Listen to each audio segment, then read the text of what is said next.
I bet you didn't even realize that there are things that you're currently doing that keep reinforcing burnout. And you don't know about these things because they're invisible. They are literally happening at a subconscious level. So you're not even aware of what's going on. Ever wonder why, no matter how hard you try to get out of burnout or how much you want to escape the burnout, you constantly keep falling in these burnout cycles? I know I did. If you don't know me, my name is Mel. I used to be a registered nurse. I left back in 2021, and I would constantly go in and out of burnout cycles, not only in nursing, but also in my first couple of businesses that I started. And I was like, what is going on? So I did some deep internal healing, some inner work, and now I am sharing the things that I learned in my journey that will save you so much time, energy, and effort, and that will allow you to stop going in and out of these burnout cycles. Because you know enough is enough and something really needs to change. Your mental, your physical health, all of that has been taking the back seat, and it's not okay. So I'm going to share 3 of the most common patterns that I see in nurses who are like labeled as the good nurse. And I used to have these patterns in myself as well. So it's not about shaming you. It's not about pointing the finger or anything like that. It's about giving you awareness so that you can actually make changes that you know are long overdue. So the first pattern that I see, that I used to see in myself, that I see in a lot of nurses who constantly go in and out of burnout, is the people pleaser pattern. The people pleaser pattern, okay? And this is not only common in nursing, it's common among women in different careers and different specialties and things like that, but it's very common in nursing. Why? Because a lot of times nurses, they want to be seen as that good nurse. They want to receive the nurse awards. They want to do excellent at their job, and there's nothing wrong with that.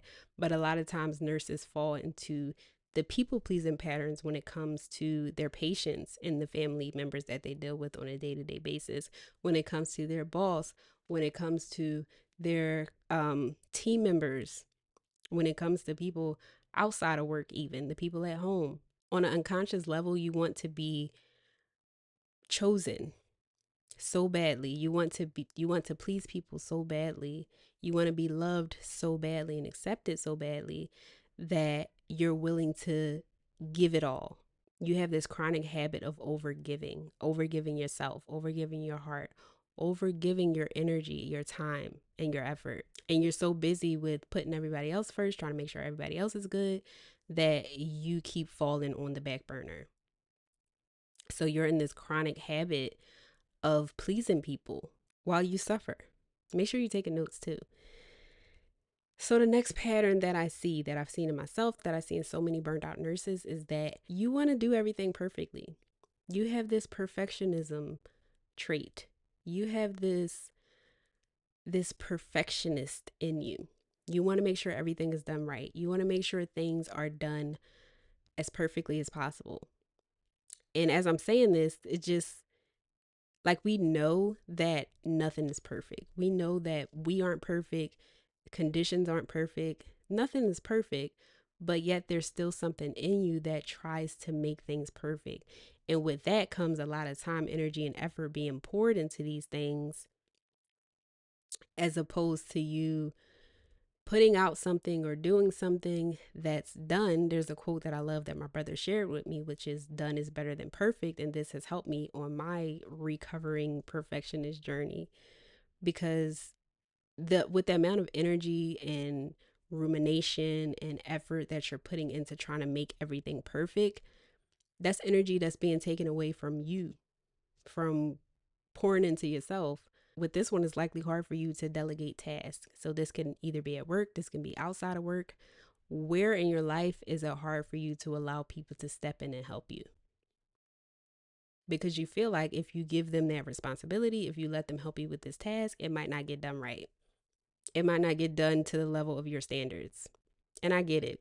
I really get it.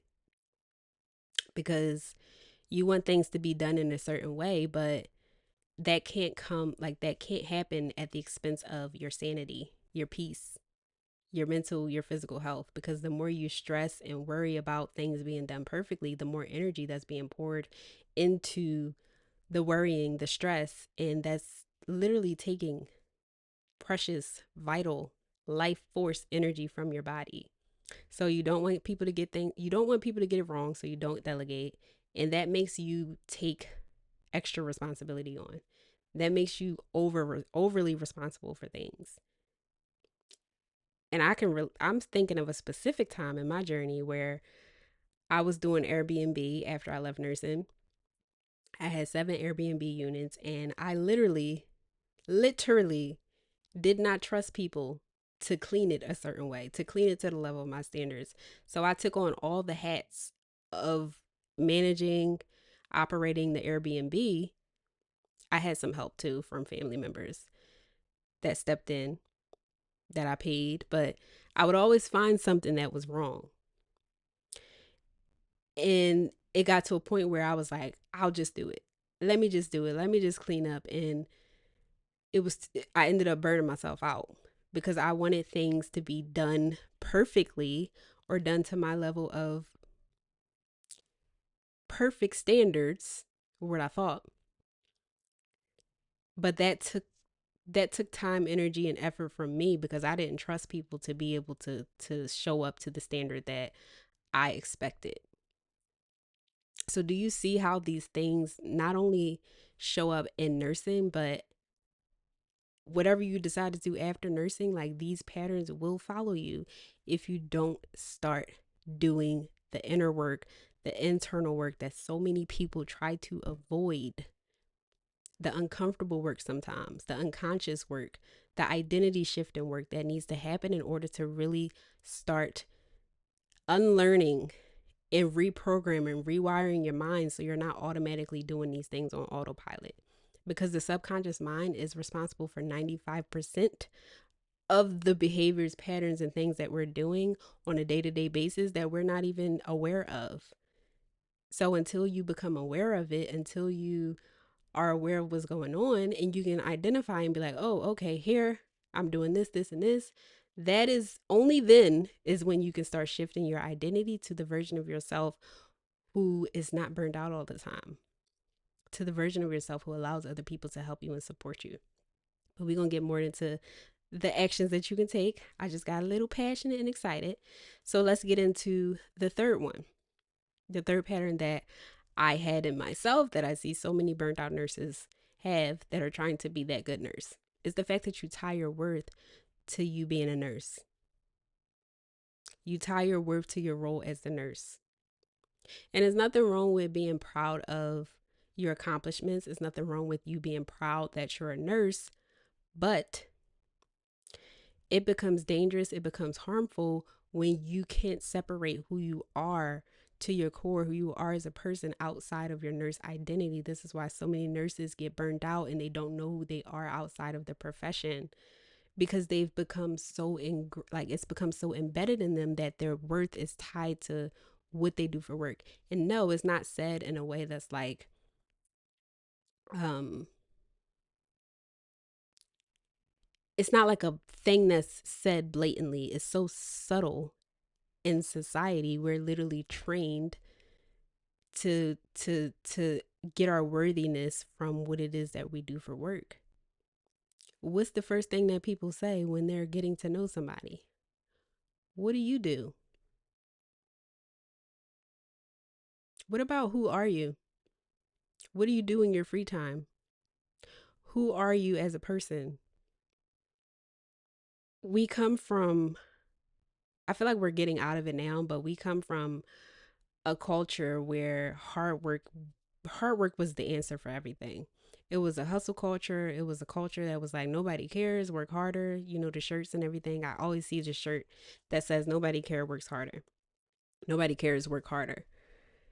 And so we come from this period where people will tell you that the answer is working harder, is being more disciplined in your work, is being more consistent in your work, is work is the answer. But work is not the answer if it's leading to you being burned out. The answer is you really tapping in internally, you really doing the inner work, you really healing from these patterns, from this burnout, from this lack of trust that you have for yourself because your mind and your nervous system keeps going in and out of survival and burnout mode. Your mind, your nervous system, your body is like enough is enough. We need to heal this. So many people try to avoid this work and they just skip from one thing to the next thing. This was me in nursing. I skipped from one nursing specialty and profession. It's one nursing specialty to the next one. On to the next, on to the next, on to the next, burnout, on to the next, burnout, on to the next, burnout, on to the next. But nothing was changing because I wasn't changing who I was. I wasn't changing how I showed up in these roles, in these settings. Yes, nursing contributed to the burnout because the environment, the system, and all of that is not conducive to your mental and your physical health being in the best state that it can possibly be. At least it wasn't when I was in nursing. And no, you can't heal in the same environments that are breaking you.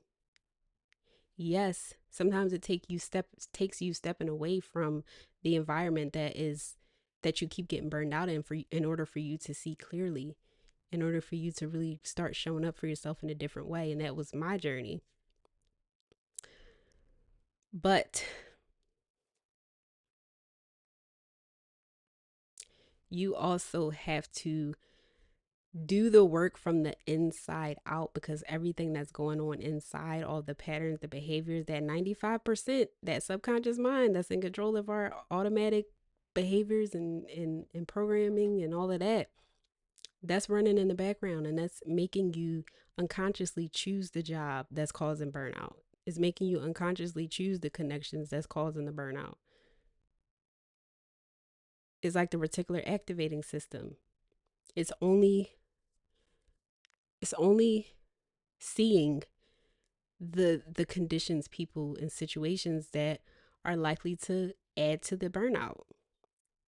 So we have to do the internal work in order to have that peace, that rest, that self-care, that prioritization of our mental and physical health, in order for that to be reflected externally, in order for us to be able to even see the opportunities that won't cause us to be burned out. Okay? So just to reiterate, it's nothing wrong with taking pride in what you do. It's nothing wrong with taking pride in you being a nurse. But it does become very dangerous and very harmful when you're not able to separate who you are as a nurse, when you don't know who you are outside of nursing, when you don't know how to show up outside of being that exhausted, stressed, burnt out nurse. So just to recap, just to reiterate on what just happened, what we just went through. First pattern was the people pleasing pattern. The second pattern was the perfectionism pattern. And the third pattern was tying your worthiness to your role as a nurse. So now let's get into some practical action that you can start taking that will help retrain your mind, that will help you start showing up as a different version of yourself, a different identity that's not continuing to reinforce this burnout. Okay? Let me know if you're ready for that. So for the first pattern, which is the people pleasing pattern, I want you to notice when somebody asks you to do something, or somebody is asking you for help in a certain way, and you feel like you don't really want to do it. I want you to just pause. Just pause and breathe in that moment. Instead of automatically saying yes, this retrains your mind to really check in with yourself, to check in with your nervous system, to check in with your body, to see if this is something that you even want to do. Okay? If you're feeling frisky, if you want to take it a step further, you can say, I prefer not to, or no in that moment. But really train your mind to start pausing before you automatically say yes. Because you're conditioning the programming, like the people pleasing pattern and behavior, the automatic action is okay or yes, even if you really don't want to do it, or if you really don't feel like doing it, or if it's really going to take away from you or drain from you and you really don't want to do it. It's like, oh, okay. And then that's how resentment builds up, not only for yourself, but for the person who's asking you for too much. I digress. So just notice today, tomorrow, for the next week, notice when you say yes automatically, or you want to say yes automatically, and just pause, okay?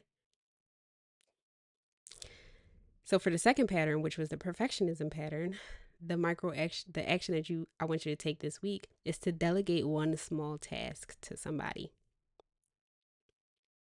Delegate one small task that you normally would take control of, just delegate it. Just give it to somebody else. Just let them help you. Because this trains your mind, it trains your nervous system to see that it's okay for you to not only ask for help, but for you to allow someone to help you, for you to receive help, for you to not have to over like micromanage or take responsibility over everything. This helps your nervous system get used to seeing that it's okay to lighten your load. It's okay to allow others to help you. Okay. And for the last pattern, which is tying your worthiness to who you are as a nurse, I invite you to get out a nice, good old fashioned pen and piece of paper and literally write down 1 to 2 things about yourself that are of value, that make you valuable, that have nothing to do with you being a nurse, that have nothing to do with what it is that you do for work, that have nothing to do with what you do for other people.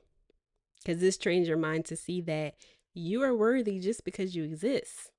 Just for the simple fact that you exist, who you be, like who you are, makes you worthy. We have intrinsic, inherent value, not because of what we do, not because of what we can do or the output that we give, but because of who we are, because we exist. So I really invite you to just sit with that and read it every day if you got to remind yourself. And this trains your mind, this trains your nervous system, this trains you to see that I am valuable as a person. I am valuable outside of action and outside of how I can help others and outside of what I do in nursing and what I do for work. And this is the work. This is the healing. This is the inner work. This is the identity work. This is the work that really moves the needle and allows you to make changes because you're starting to show up as a different person. You're starting to shift your identity into the version of yourself who isn't automatically unconsciously choosing the burnout, who isn't constantly getting burned out. This is the exact work that we go even deeper into inside of my Confidence to Quit Nursing framework in phase 2. Because if you are somebody who wants to leave nursing, leaving nursing alone does not automatically fix these patterns. It does not automatically undo the patterns that caused the burnout in the first place.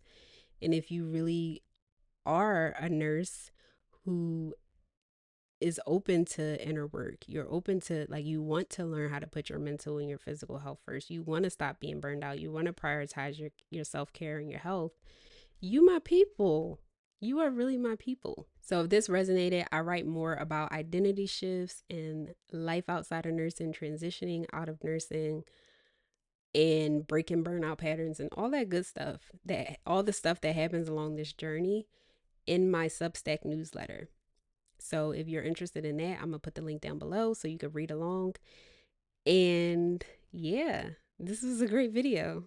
I hope that you enjoyed it as much as I enjoyed creating it, because I got hype. I really enjoyed this. Because I just recorded this whole video of this video and it was 26 minutes long, and I tried to export it and it was completely gone. I'm so happy that the first video didn't record because I love this one even more. But if this resonated, make sure you like this video, subscribe to the channel. Let's just take a deep breath. Because we just did a lot. I'll see you in the next one. Bye.